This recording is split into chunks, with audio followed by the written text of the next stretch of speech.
So now we are in an age where TV shows and movies are not had the plummet when it comes to um, the wokeathon. My wife actually hates the word woke everything because they actually think she thinks it's been oversaturated and being used too much. But to exert, what are you serious? Hold on, you wait for the last two recordings. I didn't even turn on my lights. I've been doing this thing almost a year, and then I haven't even turned on my lights. Yeah, that was a great example of just a poor execution and then not using all of your resources to the maximum capacity.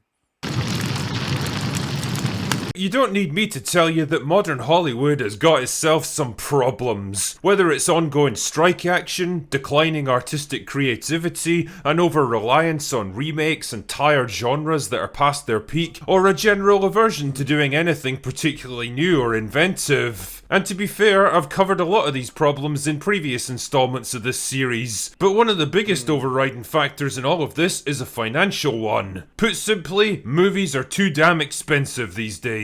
The production budgets for mainstream Hollywood films have been steadily rising since the 1990s, but the process has accelerated out of control over the past few years. In fact, out of the 100 most expensive movies ever released, 66 of them were made in the past 10 years. But drinker, you intoxicated bastion of common sense in a world gone mad, I hear you say. Why is this a bad thing? If studios want to spend more money on their films, why not let them get on with it? Well, the thing is, this kind of approach to filmmaking creates problems. The kind of problems that cause a ripple effect through the entire industry, ultimately undermining the quality of the films that we get to watch. The first and most obvious of these problems is an economic one. As I explained during my Indiana Jones video, once you factor in promotional costs and distributors' fees, the average movie needs to make about 3 times its production budget just to break even. That's hard enough even for relatively small movies, but it becomes infinitely more difficult for films at the top end of the scale. Because if your movie happens to be one of the growing number that costs more than 300 million to make, then you're looking at close to $1 billion just to start turning a profit. Like my whole thing is though, it's just like they've been making like so many movies that are so expensive, but like it's just like the execution is poor. Okay, say for instance, okay, what movie that I really hated? Oh yeah, so Ant-Man and the Quantum Realm. Yeah, it it could have been a really good movie, but like they use so much money to do, but nothing but CGI. But like it's just like it was just so crappy. Like the storyline, the characters wasn't even them. And then on top of that, it only like Jonathan Majors actually was carrying the whole entire movie by himself.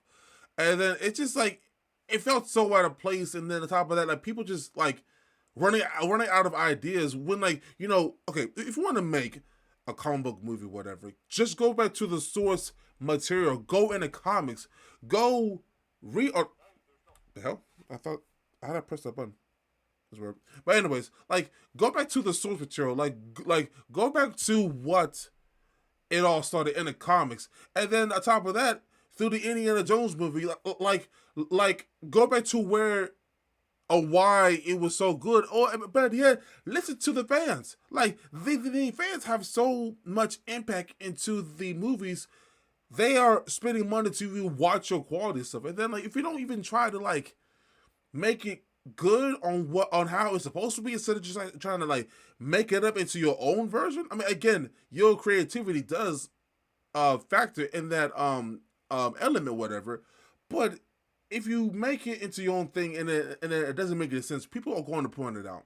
I mean, but if you don't care, then I mean, shoot, it is what it is, I guess, man. Many films capable of reaching that milestone. Which brings me along to another problem, the cost of failure. See, the financial losses incurred by the studio begin to rise exponentially as the budget goes up. A $50 million flop is embarrassing to be sure, but a $300 million flop is absolutely disastrous. And the inevitable result of massive amounts of money being at stake is that studios tend to seek out safety, predictability, and proven track records, rather Rather than taking a risk on smaller, riskier, and more diverse projects, they tend to blow their load on whatever's popular right now. And up until recently, that meant either big budget, effects heavy superhero flicks, big budget, effects heavy resurrections of old franchises, or big budget, effects heavy remakes of classic films from previous decades. Spot the common factor here? There seems to be a real mentality in Hollywood now that bigger and louder somehow equals better, and the result is an endless competition to produce the most visually stunning pieces of cinema possible. But the problem is that the more you focus on the visuals of your film, the more you tend to neglect everything else around it.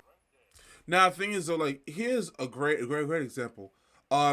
Zack Snyder's cut of the Justice League. That movie, it was flawless. It had great effects, it had great CGI. And on top of that, it took its time in the story. It was not rushed. It wasn't fleshed out everything. There was no parts in the movie that it was even like, remotely born.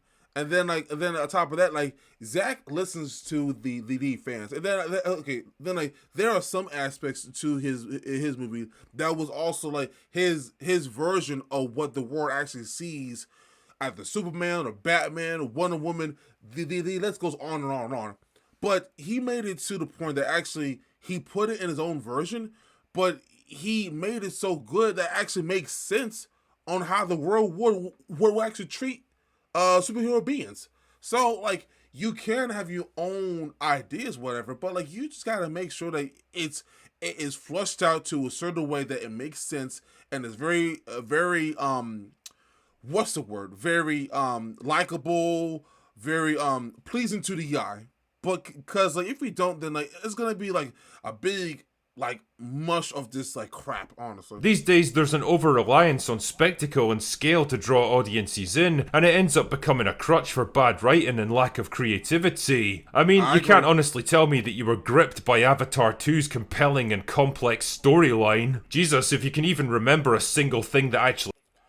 Okay, Avatar 2, I'm sorry for pausing everything, but yeah, Avatar 2, the visual effects, it was great. I loved it. But the story, oh my God! Listen, let me just get a little bit. Okay, the story, I was so mad at the son because he kept trying to prove to his other brothers and the sister that he was the better like part of the lineage of Jay what name again? The human Jake Sully, but he ended up having his brother getting killed, and then top of that, it was just like the kids kept pissing me off so much. I hated it so much.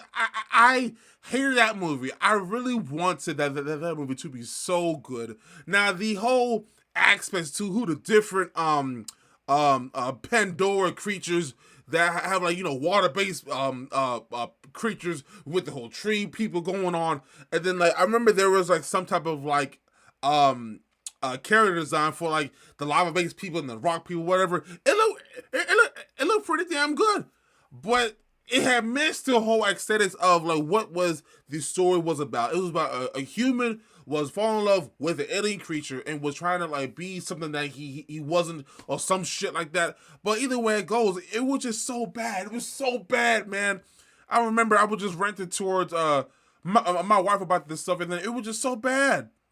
Like I like honestly though, only thing I can remember from the movie is just like Jake and Sully had to leave their original home because like they were trying to find him to do some shit. I don't remember, man. I really don't remember. It was just a bad movie. A bad take itself.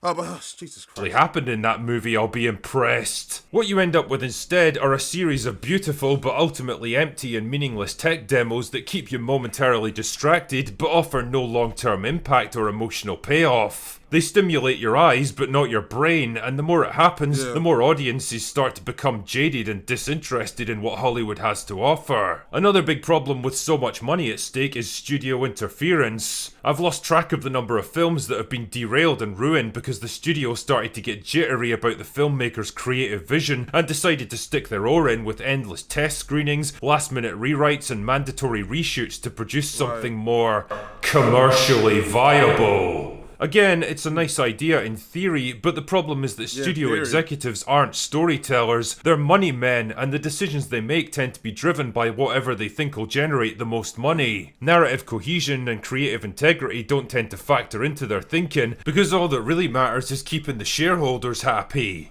Not only do rewrites and reshoots undermine a filmmaker's creative vision, but they also push the film's production budget even higher. But like that's the whole thing that I do not understand. It's just like if if they just listen to the fans, they'll make so much money. Like I just don't understand. Okay, with the whole like DCEU try to like catch up on Marvel, if you take your time on just making your characters likable and rememberable, you would get there. And then on top of that, if you want to like do like spin-offs of like how like the Indiana Jones or like the Little Mermaid, take your time and then write a good authentic story. There's nothing wrong for actually like of actually having so many effects and then like so much budgeting towards the movie and then like not but like it's just like you've got to know what your artist is given. It's just like how but like and Budweiser try to like do like a whole spin off saying, oh, we support this, but if you know the main consumers aren't those type of people, you are not gonna get any money. You will not be the number one seller, and you not be you. I'm talking so fast. Calm down. You will not be a good brand if you just ignore the fans. It's like how you are a content creator. Okay, like I took the risk of stop just purely just watching music videos and such. Like, but I've asked the fans, I've asked my viewers, I've asked you guys, would you be okay if I did other type of content? Half of you said yes, and half of you said no. I took the risk. Then I did a little dibble dabble. Now I can do whatever I want. So so it's it's a part of experimenting and it's a part of knowing what your audience want. And again, it's okay for you to do what you want to do. But if the majority of your audiences don't even agree with your shenanigans, they're not gonna follow or agree on what you were doing. Period. Honestly. Making it even more difficult to turn up profits. So what do you do when movies cost a shit ton of money to make and your confidence in new projects is at an all-time low? Well, you resurrect dusty old franchises with inbuilt fan bases and strong name recognition and hope that it'll somehow translate into financial success. Why do you think we've seen so many new Star Trek, Star Wars, Terminator, Indiana Jones and Ghostbusters movies in recent years? Not to mention Disney's endless cannibalization of their classic animated films. It's because all of those things have been big hits at some point in the past, and so logically, if you can shit out a lazy cash grab remake or unnecessary sequel, then it'll be equally successful, right?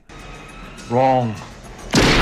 The top 10 movies so far this year, 7 of them are either sequels or remakes of older films. And the thing is, it didn't always used to be this way. Go back in time 20 years and the biggest films of 2003 were Return of the King, Pirates of the Caribbean, Finding Nemo and Bruce Almighty. Jump back 30 years and Jurassic Park, The Fugitive, The Firm, Sleepless in Seattle and Mrs. Doubtfire ruled the box office. I mean, I know which movies I find more worthy of my time. There's also a rather predictable tendency to follow the crowd at the top levels of Hollywood, leeching off winning formulas to replicate the successes of others rather than taking the risk of inventing your own. I know it's become popular to shit on the MCU nowadays, but in its prime, it absolutely changed the landscape of modern blockbuster movies to the point where almost everyone adopted the exact same style and tone. Literally, like back in the day, Marvel was the absolute powerhouse. They were the powerhouse of the movie franchises. Like, but now it's just like now everyone is just trying to get like a cash grab, trying to like just like Critical Drinker said, trying to implement and trying to copy what they have been doing for what the past was like 15 years now, ever since Iron Man 1. But it's just like you. I'm a huge fan of Marvel. I'm a huge fan of DC in the comics. I really am. But when you start changing things, you got to make sure it makes sense in the movie visually, because if we don't do that, no one's gonna watch it. Like no one is gonna be cool with that. I mean, it's just common sense, man. Like it really is. Like I don't know who told you or told y'all that if you want to change something or want to put like a I'm sorry, babe, a woke element in these movies, you got to make it make sense. But if you don't, then it's just gonna flop tremendously. Serious, mature, and thought provoking storytelling was out, and snarky, ironic, self deprecating humour was in. How many movies over the past 10 years can you think of where characters stop every couple of minutes to make another lame attempt at a Joss Whedon joke? It's because everyone wanted their movie to be the next Avengers. The result of all these different factors is a kind of creative inertia, a feeling of bland, depressing sameness. You get the sense that most big budget movies nowadays all rolled off the same assembly line, composed of the same basic ingredients with only minor alterations. And I guess what I'm trying to say is that we seem to have reached the maximum upward limit of how big and expensive movies can possibly be, beyond which it becomes impossible to even turn a profit. And maybe it might be time for studios to start backing down a little, stop risking everything on one mega project that has to appeal to as many people as possible, and start investing their money in a more diverse range of smaller, cheaper, creatively ambitious films with a lower bar for success. Projects where the filmmakers actually get the creative freedom they need to bring their visions to life without constant interference, where they can afford to take risks and try out new ideas without the fear that one single failure could bring down the entire studio. And to be honest, I think we could all benefit from a bit more variety in our summer movie season. Anyway, that's all I've got for today. Go away now. I appreciate Critical Driggle for an awesome video, man. But I'm just going to end this to say this, man. It just like, it's just so annoying like how much you really want a movie to go, but it's just like really disappointing. Like, you know what? For instance, the Flash movie, it had a amazing story. Amazing story. Like, I love the fact how you are stuck on saving the world, but you have to sacrifice your mother for it. And then the fact that you had an actor who was actually had so many has so many criminal charges by assaulting women and freaking just doing the absolute, like, being a real life menace. It was that factor, and then top of that, the CGI, it was just so crap. Like, you can't make a big budget movie with poor CGI, and then you have an actor who it just I don't know. I mean, I'm using the Flash movie as an example. It just many other movies that it's just like so disappointing, man. It really is. But yeah, I've been talking too much on this video. But yeah, if you guys really enjoyed this reaction today, make sure you hit that like button, subscribe, and share. Let me know in the comment section down below which one to react to next. Thank you so much for watching, and as always, my name is Nova, and I'll see you guys next episode. Peace.